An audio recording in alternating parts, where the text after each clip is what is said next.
नमस्कार, मैं हूं राजीव तिवारी और पब्लिक आंदोलन के इस खास पॉडकास्ट में आपका बहुत बहुत स्वागत है।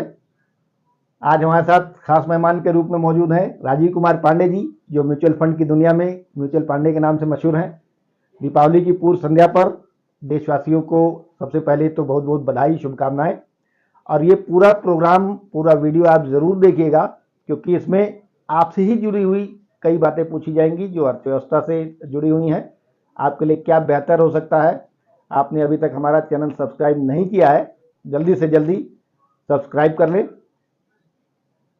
इससे पहले कि हम बातचीत का सिलसिला शुरू करें, पांडे जी बहुत बहुत स्वागत है आपका हमारे इस स्पेशल पॉडकास्ट में। धन्यवाद। और आप लोगों को मतलब विशेष धन्यवाद कि आप पब्लिक से वार्ता के लिए हमको अपने चुना। तो पांडे जी, आज दीपावली की पूर्व संध्या है, क्या चल रहा है बाजार में? काफ़ी उठापटक चल रही है, काफ़ी लोग परेशान हैं। पिछला अक्टूबर का महीना ये जो चल रहा है, ये तो एकदम निवेशकों के लिए काफ़ी ठीक नहीं रहा। नहीं, बाजार में आपको देख रहे हो उठापटक जी, मुझे बड़ी शांति दिख रही है। बस शांत समुद्र की तरह है। तो क्या है कि जब बाजार को कुछ दिनों में देखते हैं हम, तो ऐसे दिखता है। जी हाँ। और जब बाजार को हम वर्षों में देखते हैं तो ऐसे दिखता है। तो इसको जो दिनों में देखने की भूल नहीं करनी चाहिए। अच्छा, आप अगर कोई व्यक्ति बीमार है, हर घंटे में उसका टेस्ट करेंगे तो कोई आप घबराहट ही होगी कुछ, लेकिन उसके एक अंतराल होना चाहिए जितने पे देखा जाता है। तो इक्विटी मार्केट का तो काम ही है ये सेंसिटिव इंडेक्स है, सेंसेक्स।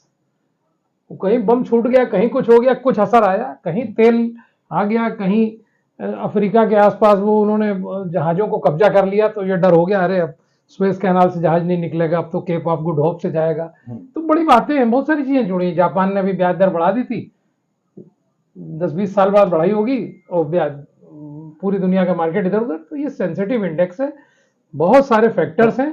तो इसको इस तरह देखना चाहिए कि आप जो पैसा लगाइए 4-5 दिन साल के लगाइए, इससे ऊपर के लगाइए। और एक बात यह है, मतलब तुरंत कमाने के लिए ना, कुछ ही दिनों में कमाने के लिए ना लग जाए, तो बल्कि कुछ साल के लिए निवेश करें एकदम। तो यहाँ क्या बात है कि इस बाजार को समझने में इसके तमाम प्रकार के पार्टिसिपेंट्स को समझिए। कुछ लोग यहाँ ट्रेडर्स हैं, आज खरीदा कल बेचा, कुछ दिन भर में सुबह खरीदा शाम को बेचा, शाम को बेचा सुबह दिन में खरीद लिया, बराबर करते हैं। कुछ जो है 2 महीने 3 महीने 4 महीने के लिए लेते हैं। और कुछ लोग तो वो भी होते हैं कि फ्यूचर एंड ऑप्शंस होते हैं आजकल। पहले फॉरवर्ड ट्रेडिंग होती थी, अब आजकल फ्यूचर्स और ऑप्शंस हैं, पुट है। तो उसमें इसको डेरिवेटिव्स बोलते हैं। थोड़ा पैसा लगा के बहुत ज़्यादा बड़ा काम आप कर सकते हैं, नुकसान भी फिर उसमें बड़ा होता है, फायदा भी बहुत बड़ा होता है। तो हालांकि किसी भी ऐप को देख लीजिए, कहीं भी आप खोल के देखिए, Bombay stock exchange, NSE, BSE, हर जगह कोई भी ऐप है उसमें लिख के आता है 10 में से लोग नुकसान हो रहा है, फिर भी लोग जुटे पड़े हैं नुकसान करने में। तो उनकी बात हम नहीं करते, हम म्यूचुअल फंड के एडवाइजर हैं। हम लोगों को म्यूचुअल फंड के थ्रू लगवाते हैं।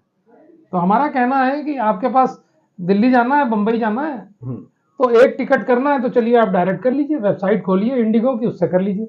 लेकिन अगर आपको मल्टीपल विजिट्स हैं, अगर आपको विदेश जाना है, तो आपको एक ट्रैवल एजेंट रखना पड़ेगा। पता नहीं कहाँ कौन सी दिक्कत आ जाए, इंडोनेशिया में कौन सी फ्लाइट छूट जाए, फिर क्या करें, कुछ नहीं कर पाएंगे। आप गूगल कितना चलाएंगे। इसी प्रकार से जब 1 लाख 2 लाख 50 हजार लगाना है तो लगा लीजिए, जैसे लगाना हो, अपनी मर्जी। लेकिन जब कोई गोल है कि हमको बिटिया के रिटायर के जॉब के लिए, पढ़ाई के लिए, शादी के लिए पैसा चाहिए, अपने रिटायरमेंट के लिए चाहिए। देखते हैं, आप जानते हैं हिंदुस्तान में अब रिटायरमेंट में कुछ है नहीं, क्योंकि सारे लोग तो बिना पेंशन ही होते जा रहे हैं धीरे धीरे। तो बहुत बड़े बड़े अगर आम के एम हैं, तो उसके लिए ये सब म्यूचुअल फंड ही चाहिए। ये जो ये घबराहट, ये सब दूसरे प्रकार के लोगों के लिए, हमारे लोगों के लिए तो बस मस्ती करिए। तो पंडित जी, ये जो पश्चिम एशिया में जो वॉर चल रही है, इजराइल, लेबनान और फिलिस्तीन, अब ईरान भी उसमें आ गया है, तो क्या इसका हमारे देश की अर्थव्यवस्था पे कितना असर दिख रहा है आपको, और आने वाले दिनों में क्या हो सकता है निवेशकों के हिसाब से, आप बताएं। देखिए, वहाँ डर ये रहा है कि जो ज्यूज हैं, जो इजरायली, उनकी अगर मुस्लिम वर्ल्ड से लड़ाई हो गई, जो कि हमेशा दुश्मन रहे हैं ये लोग, तो ईरान से अगर हो गई तो फिर ये लड़ाई बढ़ सकती है। मुस्लिम वर्ल्ड एक साथ हो जाए, वो अलग हो जाए, और लड़ाई इतनी भयंकर छिड़ जाए कि वहां से जो तेल का इराक से, ईरान से, बेरूत से और भी जगह से, अबू धाबी, जहां जहां भी तेल निकलता है वो तेल नहीं आ पाए। तो भारत तो 80% तेल के इंपोर्टेड तेल पे निर्भर करता है। तो क्या होगा? तो ये तो दिक्कत है। लेकिन कुल मिलाकर के कोई ऐसी बात नहीं है। कुल मिलाकर के आजकल कोई बड़ी लड़ाइयां जल्दी होती नहीं, क्योंकि सब लोग न्यूक्लियर वेपन्स हैं सबके पास। तो सबको मालूम है कि ज्यादा बड़ी लड़ाई करने का मतलब न्यूक्लियर लड़ाई चलेगी तो रुक जाएगा, तो वही डेटरेंट है। क्योंकि अब वैश्विक स्तर पे अगर हम लोग देखें तो लगभग पूरी दुनिया की अर्थव्यवस्था एक दूसरे से घुली मिली हुई है। जी। कुछ इधर लेना है, कुछ उधर देना है, कुछ इधर लेना है, तमाम संधियां रहती हैं, तमाम जो है कॉन्ट्रैक्ट होते हैं आपस में देशों के बीच में। तो ये पश्चिम एशिया का जो वॉर चल रहा है इसराइल और फलस्तीन के बीच में, और भी देश शामिल हैं, आपका ये मानना है कि यहाँ इंडिया की इकोनॉमी कोई खास असर नहीं पड़ेगा? हाँ, कोई खास असर नहीं पड़ेगा। बाकी हम लोग ये तो बोलते ही हैं, देखिए कि म्यूचुअल फंड में पैसा लगाइए तो 2, 4, 6, 7 साल के लगाइए। मान लीजिए कुछ असर आया, 20-30% नीचे गया तो मौका लगाइए, फिर लड़ाई खत्म होगी, फिर वो ठीक हो जाएगा। कोई परमानेंट प्रभाव पड़ने की कोई उम्मीद नहीं है। अभी जैसे ये खबर आ रही थी कि फॉरेन के इन्वेस्टर्स यहाँ से पैसा निकाल रहे हैं, इसको किस एंगल से आप देख रहे हैं? इसका कितना असर पड़ेगा? देखिए, इसका तो असर पड़ा ही है। इस महीने जो 8% की गिरावट आई है इस महीने की, उसमें इसका ही असर है। और ये बड़ी चीज रही। अब ये है कि देखिए भारत, अब जैसे आपके पास अगर 4 चीजें हैं, 4 शेयर लिए, जो सबसे अधिक बढ़ गया, प्रॉफिट वहीं से तो निकालेंगे ना। तो जो महंगी चीज होती है वो बेचता है, आपको बड़े पैसे की जरूरत होगी, 4 जमीनें, जो बड़ा पैसा होगा जहां से मिलेगा बेचेंगे। तो उस जमीन में कोई खराबी नहीं है, वो दिक्कत उस व्यक्ति को जिसको पैसा चाहिए। अच्छा, तो यहाँ पूरी बात वो भी नहीं है। पूरी बात यह है कि विदेशी निवेशक, जैसे हमारे यहाँ मान लीजिए कि कॉलगेट का शेयर बेच के, इन्फोसिस का बेच के टीसीएस का ले लें, एचडीएफसी का ले लें, वैसे फॉरेनर्स के लिए है कि इंडिया बेच के इंडोनेशिया ले लें, ताइवान ले लें, जापान का शेयर ले लें, म्यूचुअल फंड का वहां का ले लें, चाइना का ले लें। तो ये थोड़े थोड़े चेंजेस होते रहते हैं। भी चाइना जो है पिछले 16 साल के नीचे पे मार्केट थी, अभी भी आज की डेट में भी पिछले महीने में, 1 महीने में चाइना 20% के आसपास बढ़ गया है। फिर भी आप साल का देखें कितना बढ़ा है, तो 2% बढ़ा हुआ है। तो इतना नीचे चाइना चला गया था। तो निकला है पिछले 1-2 सालों में, दोबारा और भी पैसा निकल के चाइना में गया। लेकिन कुल मिला के अब चाइना वो चाइना नहीं रह गया कोरोना के बाद से। अब भारत भी मैन्युफैक्चरिंग बेस में आ रहा है और दुनिया में भी मैन्युफैक्चरिंग हो रही है। तो अब इसका बहुत असर नहीं है। थोड़ा सा ये भी खबरें आई हैं कि कुछ वापस अमेरिका में भी लोग लगा रहे हैं। लेकिन आप समझिए कि भारत में जो ग्रोथ है, पॉपुलेशन इतनी 150 करोड़ जनसंख्या मोटा मोटा है भारत की, तो इतने लोगों को मोबाइल चाहिए, इतने लोगों को टीवी चाहिए, इतने लोगों को फ्रिज चाहिए, स्कूटर सबको चाहिए, कार है। तो हमारा विश्व के हिसाब से हमारा बहुत कम औसत है। साउथ कोरिया में अगर एक मतलब जितनी कारें हैं, हमसे 5 गुनी कारें होंगी पॉपुलेशन के हिसाब से। अमेरिका में हमसे 10 गुनी कारें होंगी। हमारे यहाँ कुछ नहीं है। स्टील का उत्पादन, दूध का उत्पादन, सब कुछ कम है। तो अभी जैसे जैसे अमीरी बढ़ेगी तो हर फैक्ट्री को जरूरत है, तो सब कारोबार अभी बहुत तेजी से बढ़ रहे हैं। फिर अब तो भारत दुनिया के लिए प्रोडक्शन भी करने लग गया है। देखिए आप, आईफोन का निर्यात हो रहा है, मर्सिडीज का निर्यात हो रहा है। तो ये सब चीजें बीच बीच में चलेंगी। लेकिन बेसिकली ये सोच के चलिए कि जो पैसा 3-4 साल 5 के लगाना है, तो अल्टीमेटली ग्रोथ कहाँ है? ग्रोथ है भारत में।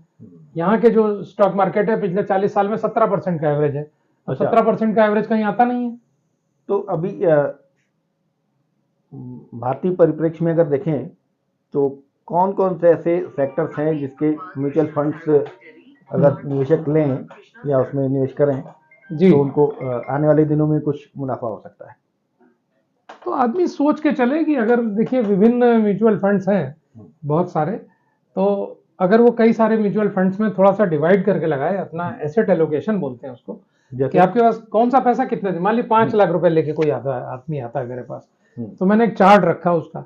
मैंने कहा सर इसमें 1-1 लाख करके 5 जगह लिख दीजिए। अब आप ये बताइए आपको ये पैसा कब कब चाहिए? तो उसने कहा कि मेरे को बच्चे की फीस देने के लिए 1 लाख रुपए तक चाहिए। तो 1 लाख, तो अब उसने आगे जब उसको ड्रॉ कर दिया, तो हम शुरुआती का जो 1 लाख रुपया है उसमें 20% इक्विटी रखेंगे, 30% इक्विटी रखेंगे, और जो 4-5 साल के लिए है 100% इक्विटी में होगा, 3%, 3 साल से ऊपर का। तो जब जरूरत पड़ेगी 1 साल में, 2 साल में, तो हम ये वाला पैसा निकालेंगे। जो मिश्रित योजना है जिनको हाइब्रिड फंड्स बोलते हैं, balance advantage fund, equity savings fund या हाइब्रिड इक्विटी फंड, उसके बाद हमारे इक्विटी फंड्स होते हैं। अब ये एडवाइजर जो है म्यूचुअल फंड का, उसकी समझ है और वो व्यक्ति कितना मैच्योर है बुद्धि से और इमोशनली कि वो क्या रिस्क ले सकता है और अपना अपना, जैसे डॉक्टर होते हैं अपने तरीके से इलाज करते हैं, वैसे हमारी फील्ड में भी है कि हम किस तरीके से उसको समझाते हैं। जैसे जो चीज़ हम चाहते हैं अगर वो देर लग रही है तो और लंबी बात कर लेते हैं, उन योजनाओं के गुण दोष और देर में बात कर लेते हैं, तो ज़्यादातर उसकी नीड्स के हिसाब से हम उसको सही चीज़ें दे पाते हैं। जैसे अभी फेस्टिव सीजन चल रहा है, दीपावली का मौका है, हमारे भारतीय समाज में ये एक आम चलन देखा गया कि दीपावली के मौके पे सोना खरीद लो, चांदी खरीद लो। ऐसे में आप अपने म्यूचुअल फंड के निवेशकों के लिए क्या सलाह देना चाहेंगे? सोना चांदी खरीद लो या म्यूचुअल फंड में आओ? देखिए, चूंकि लड़ाइयाँ चल रही हैं अभी, यूक्रेन वाली चल रही है, इजराइल वाली चल रही है, तो इधर 1-1.5 साल के अंदर जो है सेंट्रल बैंक्स ने गोल्ड खरीदा है, क्योंकि सेंट्रल बैंक्स भी डरते हैं कि मान लीजिए कि ऊपर नीचे हो मार्केट तो फॉरेन एक्सचेंज चाहिए, अपना गोल्ड चाहिए, तो उन्होंने भी गोल्ड खरीदा, तो गोल्ड बढ़ गया है। भारत का कुछ गोल्ड अमेरिका में था तो वो उसको भी वापस मंगाया है। तो ये सब चीज़ें चली हैं, लेकिन कुल मिला के लंबे समय में गोल्ड बहुत चलता नहीं है। अब अगर देखें 15 सालों में तो गोल्ड का रिटर्न शायद 10-12% के आसपास है। अच्छा। लेकिन अगर आप इसको 30-40% का देखें, 3 साल पहले हमने डेटा कंपाइल किया था तो था एफडी के बराबर रिटर्न था। एफडी के बराबर? हाँ, 8% से भी कम, एफडी से भी कम था। तो अब हमारी ये राय रहती है कि आपको डाइवर्सिफाइड रहना चाहिए। आप चाहें तो 10% अपना इन्वेस्टमेंट गोल्ड में कर सकते हैं। ओके। लेकिन अगर आप एग्रेसिव इन्वेस्टर हैं और घरों में हमारे इमरजेंसी के लिए गोल्ड होता ही है, कोई दिक्कत आ गई तो गोल्ड तो हर घर में रहता है। फिर हमारी ज्वाइंट फैमिली होती है, हमारे पास भी है, हमारे भाई के पास भी है, तो कोई संकट आ जाए अचानक बहुत बड़ा तो हम लोग निपट सकते हैं। तो गोल्ड के निवेश की मैं सलाह नहीं देता हूँ। अगर किसी को चाहिए तो ले ले, अपनी अपनी चॉइस है। गोल्ड फंड्स भी होते हैं, कुछ एसेट एलोकेशन फंड्स होते हैं, मल्टी एसेट फंड्स बल्कि, अच्छा, जिसमें कि 10-20%, 30% तक गोल्ड में लगाते हैं या गोल्ड सिल्वर में या और भी जगह, और 65-70% तक इक्विटी में लगाते हैं, या कुछ ऐसे भी हैं जो 30-40% इक्विटी में लगाते हैं, उन्हें डेट का टैक्सेशन लगता है। तो ऐसे फंड्स के साथ मिलकर ले सकते हैं। तो आपको जो है किसी निवेश सलाहकार से लगातार बातचीत करते रहना पड़ेगा कि आपके लिए क्या उचित है। अब आप अगर बहुत डरते हैं, आपकी पत्नी का सपोर्ट कम है, डरने वाली बात तो ये है, जैसे अभी कुछ दिनों पहले मैं कुछ लोगों से बात कर रहा था तो उनका जो टीवी चैनल्स पे एड्स आते हैं subject for market risk, subject to market risk, तो लोग इससे डर जाते हैं कि इसमें इन्वेस्ट करें कि ना करें। खासकर अगर वो अपने आसपास के यूथ को अगर देखते हैं तो यूथ, अभी सेबी की भी एक रिपोर्ट थी जिसमें उन्होंने एक सलाह भी दी थी कि यूथ बड़ी संख्या में आ रहा है, इसमें डायरेक्ट ट्रेड कर रहा है और ज़्यादातर 90% लोगों का जो है नुकसान ही हो जा रहा है। तो ऐसे में क्या सलाह देना चाहेंगे खासकर हमारे युवा वर्ग के लिए?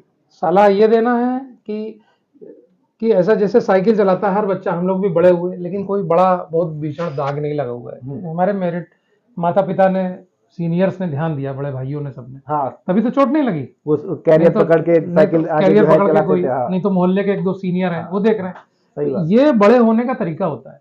तो ऐसी हमारी जो फाइनेंस की जर्नी होती है, अब 21 साल के लड़कों को जॉब लग गई, 25 साल में लोग, अब उनको पता नहीं है, उनको कुछ करने लग गए, माँ बाप भी कम पढ़े लिखे बता नहीं पा रहे हैं, तो वो जो मन में आ रहा है ऐसा ना करके उनको निवेश सलाहकारों को ढूंढना चाहिए।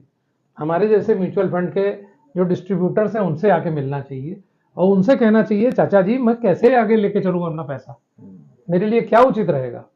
तब वो धीरे धीरे जब वो चलेंगे तो उनकी यात्रा निरापद हो जाएगी और बहुत सुखद यात्रा होगी, वो उसके अंत में बहुत ज्यादा उनका फायदा होगा। और बाकी जो सब्जेक्ट टू मार्केट रिस्क वाली जो भाषा है ना, देखिए उसमें ये कई बार बात आ चुकी है कि सब्जेक्ट टू मार्केट वॉलेटिलिटी होना चाहिए। अच्छा, उसमें शब्द है उतार चढ़ाव कि देखिए आपके सामने ग्राफ बना हुआ है, ये 2008 में मार्केट गिरी, ये बाद में कोरोना में गिरी, तो गिरती है लेकिन फिर ठीक हो जाती है। तो इसको बहुत महिमा मंडित नहीं करना चाहिए। जैसे अखबार होते हैं, खास करके हिंदी के अखबार हैं, तो वो कहते हैं निवेशकों के 40 लाख करोड़ डूबे, 4 अरब डूबे। तो जैसे मकान का दाम मान लीजिए कम हो गया, किसी इलाके में मकान का दाम कम हो गया, तो हर मकान का दाम 1 लाख कम हो गया, तो क्या कहेंगे कई करोड़ रुपए मकान में डूब गए, कई अरब रुपए। ये सब एक सेंसेशन क्रिएट करते हैं। देखिए अखबार हो गया, ये टेलीविजन है, वो भी कुल मिलाकर के अपना बिक्री ही कर रहे हैं। तो चैनल में जब तक सेंसेशन नहीं क्रिएट करते हैं तो चैनल देखते नहीं हैं। तो हेडलाइन बड़ी कैची बनाते हैं, खतरनाक टाइप की, खूब जिसमें एक्साइटमेंट पैदा हो, लोग देखें उनका जल्दी से चैनल, अन्य चीजें छोड़ के, क्योंकि एक साथ 40 चीजें आ रही हैं। तो मेरा चैनल देखना है तो मैं चाहता हूं कि मैं, अरे क्या मार्केट कल धड़ाम हो जाएगा, तो आदमी देख लेगा। बाकी इससे नहीं डरना चाहिए और निवेश सलाहकार के साथ रहना चाहिए। तो अगर आप नियम से चलेंगे तो कोई दिक्कत नहीं है। हमारे देश में बुजुर्गों के लिए एक कॉमन समस्या है कि बुजुर्गों जो लोग ऑलरेडी सर्विस कर रहे थे, तो पेंशन को लेके कभी हुआ कि पुरानी पेंशन रहेगी, फिर पुरानी पेंशन नहीं रहेगी, नई पेंशन चलेगी, और जो लोग रिटायर अब हो गए वो क्या करें, बैंकों में ब्याज दर कम होती जा रही है, तो उनके लिए क्या आपके पास है, क्या सुझाव है? देखिए, उन लोगों को बेचारों को पता नहीं है ठीक से, और पता भी है तो उन्होंने अपनी जिंदगी में देखा है कि कैसे शेयर मार्केट में लोगों को नुकसान हो गया। हाँ। पहले 2008 में बहुत लोग खत्म हुए, उसके पहले भी फ्यूचर ऑप्शंस की ट्रेडिंग के पहले फॉरवर्ड ट्रेडिंग होती थी, उसमें देखा है उन्होंने लोगों को बर्बाद होते हुए। तो वो बेचारे डरते ही हैं, लेकिन अब उनकी भी मजबूरी है। देखिए, अगर वो 6-7%, 7.5% तक ही जमा करेंगे, या कर ही रहे लोग, तो आप महंगाई को बीट नहीं कर पा रहे हैं। भारत एक ऐसा देश है जहाँ महंगाई बहुत है, 6%, 5%, 7%, तो कुल मिला के महंगाई बहुत है। और 10-20 साल जीवन के बीत गए तो किसी को हार्ट का 10 लाख का ऑपरेशन कराना है, किसी का घुटने की दिक्कत है, किसी को कोई और प्रॉब्लम है, किसी को बच्चों को समस्या हो सकती है। तो उन लोगों को मजबूर होकर के, जैसे कोई खुशी खुशी कोई ऑपरेशन कराता है, कोई खुशी खुशी कोई अपना घर ठीक कराता है कि मैं 10 लाख लगा दूं, उसको डर है कि मेरा घर का मुझे मेंटेनेंस करनी है। सही बात, कि मेरा नहीं तो चूहेगा, कुछ और होगा, इसको सुरक्षित करो अगली पीढ़ी के लिए। इसी प्रकार से ऑपरेशन बता रहे हैं डॉक्टर, 3-4 लोगों से पूछा, सब कह रहे हैं चलो करवा लो। इसी प्रकार से उनको भी कई निवेश लोगों से पूछ करके, इधर उधर के लोग व्हाट्सएप पे आजकल निरर्थक चर्चाएं चलती हैं, उसमें लोगों को ये खोजना चाहिए क्या कोई निवेश सलाहकार को कोई जानता है अगल बगल में कौन? तो आप निकलिए ना रोज। तो अब आप 10 से 5 तो नौकरी कर नहीं रहे, तो आप 15 दिन, 1 महीना क्यों नहीं यही करते कि आप 15 निवेश सलाहकारों से मिलिए, सब जगह जाइए, आइए, जैसे हम कहते हैं आइए हमारे साथ चाय पीजिए, नाश्ता करके आए उसे तो भोजन करिए, बैठिए 2-4 घंटा। 10-20-30 लाख 50 लाख लगाना है तो जाहिर है आपको पता नहीं है, तो मैं तो कहता हूँ 100 रुपए लगा लीजिए, पहले 10,000 लगा लीजिए, धीरे धीरे समझिए, लेकिन आपको इसमें आना पड़ेगा। दूसरा, उन लोगों के लिए क्या ऑप्शन है, उनको 100% इक्विटी फंड में कम जाना चाहिए, जिनको नहीं मालूम है। अच्छा, उनको बैलेंस्ड एडवांटेज फंड होते हैं जो 40 से लेके 70%, 80% तक इक्विटी में लगाते हैं समय के हिसाब से, या इक्विटी सेविंग्स फंड होते हैं। इसके अलावा इस प्रकार के जो हाइब्रिड फंड्स हैं जिनमें जरूरत होगी, जैसे मैंने कहा मल्टी एसेट फंड है। अब आप देखिए, मल्टी एसेट फंड का एक एग्जांपल मैंने देख रहा था, आपने का इंटरव्यू है, तो मैं ये दिखाता हूं आपको कि 1 करोड़ रुपए किसी ने लगाए थे जी 2002 में, और 75,000 रुपए महीने निकाले, और ये जुलाई 2024 का है, मतलब 2 महीना पुराना, लगभग 22 साल मान लीजिए, 22 साल हो गए। तो 22 साल में क्या हुआ कि देखिए, 1 करोड़ लगाए थे, 1 करोड़ 95 लाख निकाल चुके। अच्छा, और करीब 25 लाख उसमें दिखा रहा है टैक्स टू बी पेड, और इस समय वैल्यू है 50 करोड़ 33 लाख जुलाई में। 1 करोड़ का 50 करोड़, 50 करोड़, जिसमें कि 2 करोड़ निकाल भी चुके, यानी कि 52 करोड़, मोटा मोटा 52 करोड़। और ये फुल इक्विटी योजना नहीं है, ये मल्टी एसेट है, इसमें थोड़ा गोल्ड, थोड़ी अन्य चीजें, डेट भी है। अच्छा, तो ये सुरक्षित टाइप की चीज है, हालांकि मार्केट गिरेगी तो ये भी गिरेगा। अच्छा, एक सवाल और आता है, कॉमन सवाल है जी, मान लीजिए किसी के पास 1 करोड़ रुपया नहीं है, हाँ, तो वो तो नहीं लगा पाएगा, वो फिर आने वाले 20 साल बाद तो फिर वो नहीं 50 करोड़ पा पाएगा। 25,000 से भी कर सकते हैं, मतलब 50,000 से भी कर सकते हैं, ऐसा कुछ नहीं है। देखिए, म्यूचुअल फंड को सरकारों ने और म्यूचुअल फंड कंपनियों ने मिलकर बड़ा ही जनता के नजदीक ला दिया है। मैं तो बहुत सारे लोगों से कहता हूँ, देखिए आज तक नहीं लगाया आपने, 45 साल के हो गए, सोचिए अभी भी नहीं लगाया, बस 100 रुपए लगा के छोड़ दीजिए। 5 साल बाद जब देखिएगा कि 100 के 200 हो गए या 250 हो गए, तो आपको अपने आप लगेगा कि वो जो मेरी एफडी थी, मैंने 1 लाख लगा दिया होता तो शायद 2.5 लाख।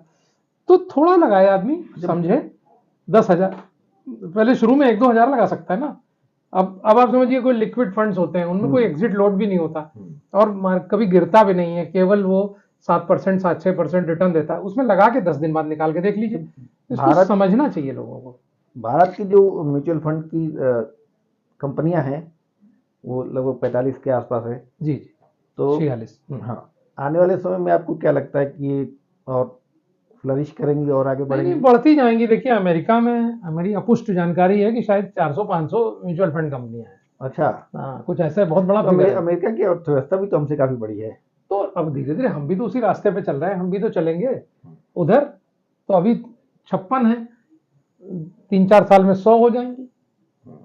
तो नए नए लाइसेंसेज मिलते जा रहे हैं इधर, देखते देखते हमारे 2 साल में आ गई नई नई म्यूचुअल फंड कंपनियां। उनके नए नए प्लान हैं, उनके नए नए तरीके हैं समझाने के। थोड़ा सा सरकार ने जो एक बीच में विज्ञापन किया कि म्यूचुअल फंड सही है, उसका अच्छा असर आया है। अगर और भी इसका कुछ किया जाए, असर किया जाए, अभी जैसे लोगों मैंने को जागरूक करने के लिए कुछ कैंपेन चलाया जाना जी, चाहिए। अभी जैसे हमने एक संस्था है, तो उसके लिए हमने यहीं से जूम पे उनको एड्रेस किया। अच्छा। भारतीय वायुसेना की एक यूनिट थी वहां पर। तो उससे क्या हुआ कि वहां के लोगों को समझ में आया। धीरे धीरे ऐसी अवेयरनेस फैलानी होगी और फिर वो लोग इंटरेस्ट लेंगे और समझेंगे और लगाएंगे। देखिए, अभी अभी नया नया डेटा आया है कल ही परसों का कि इस समय निवेशकों की संख्या 5 करोड़ हो गई है भारत में। 5 करोड़ हो गई है। 5 करोड़ हो गई है। और आप देखिए जनसंख्या का तो 140 करोड़ बताते हैं, मान लीजिए 145 करोड़ भी होगी, तो लगभग 150 करोड़ जनसंख्या में से 5 ही करोड़ लोग निवेशित हैं। 80-85 करोड़ लोगों के पास पैन कार्ड होगा। अभी फिगर बहुत नीचे चल रही है। कुछ कारण इसका यह भी है कि हमारे देश में है भ्रष्टाचार। कुछ बड़े लोग जो हैं वो इतना अपने मजे से कमा ले रहे हैं कि वो छोटों को जोड़ना नहीं चाहते हैं। एक्चुअली में क्या है ना, बता ही नहीं रहा है कोई। इसमें जैसे हम कुछ देखिए तिवारी जी, हम बेच रहे हैं, तो अब अगला तो सोचेगा तो अपने बेचने के लिए बोल रहे हैं, लेकिन आप अगर कहीं बड़े अधिकारी हैं, आप समझते हैं, तो आपकी नैतिक ड्यूटी है कि आप हमारे ऑफिस में अपने जैसे हमारा इसमें बहुत बड़ा रोल देखिए फिल्मों का रहा है। फिल्मों में जो शुरुआती दौर में फिल्में आई उसमें दिखाते हैं शेयर बाजार में ये नुकसान हो गया, फलाना हो गया, कई फिल्मों के पटकथा में ये रहता था। उससे आम जनमानस में ये मैसेज चला गया, ये तो जुआ है। तो अब देखिए फिल्में तो देखिए उनके अंदर कोई मोरालिटी के लिए तो बनाते नहीं, कॉमर्शियल के लिए बनाते हैं। दूसरा एक मिनट, दूसरा नुकसान जो पैरा बैंकिंग की जो तमाम कंपनियां बीच में आई, मैं नाम नहीं लूंगा, वो आके उन्होंने जो खुदरा निवेशक थे उनका पैसा लिया और वो कंपनियां भाग गई घोटाला करके। उसके चलते भी आम निवेशकों में काफी एक उनके प्रति वो है, रोष है और ठगा से महसूस करते हैं और अविश्वास है। ऐसे में आप जब जाके म्यूचुअल फंड के बारे में बताते हैं कि इसमें आइए, ऐसे करिए, और अल्टीमेटली इनका भी पैसा जाएगा ही मार्केट में ही, शेयर के रूप में ही जाएगा, तो लोग ये सोचते हैं कहीं ऐसा ना मेरा पैसा डूब जाए। एकदम सही, बहुत डरते हैं लोग। तो ऐसे में आप क्या सलाह देना चाहेंगे उनको? जैसे एक तो ये होता है कि मेरी चाह होती है कि बड़े निवेशकों को लगवाएं तो कुछ अपना कमाएं तो घर चले अच्छे से। साथ साथ ये लगता है छोटे निवेशकों को लगाएं तो बेचारे ये अपनी जिंदगी काट पाए किसी तरीके से। हाँ, लेकिन कई बार मैंने देखा है कि लोग हालांकि मना करते हैं कि नहीं हर जगह अपनी आप ऊर्जा मत खराब करिए, लेकिन मैंने कई छोटे लोगों को ऐसा टच करके देखा कि वो घबरा जाते, एकदम से कहिए सुना दें आपको गुस्सा हो जाए कि आप मेरा पैसा लूटने आए। जैसे आपने कहा छोटी छोटी कंपनियां तमाम लूट के चली गई। तो ये हमारे देश के जो नीति निर्माता हैं, जो नियंत्रक लोग हैं, हमारे वित्त मंत्री रहे, प्रधानमंत्री लोग रहे, मुख्यमंत्री लोग रहे, पुलिस रही, इन्होंने कभी ध्यान नहीं दिया छोटे निवेशकों पे। और कोई अभी भी तो ऐसे ही जिनका कोई नाम तक नहीं है, वो पैसा डबल कर देंगे आपका और लेके किसी कस्बे से भाग जाते हैं, कोई देखने ही वाला नहीं है।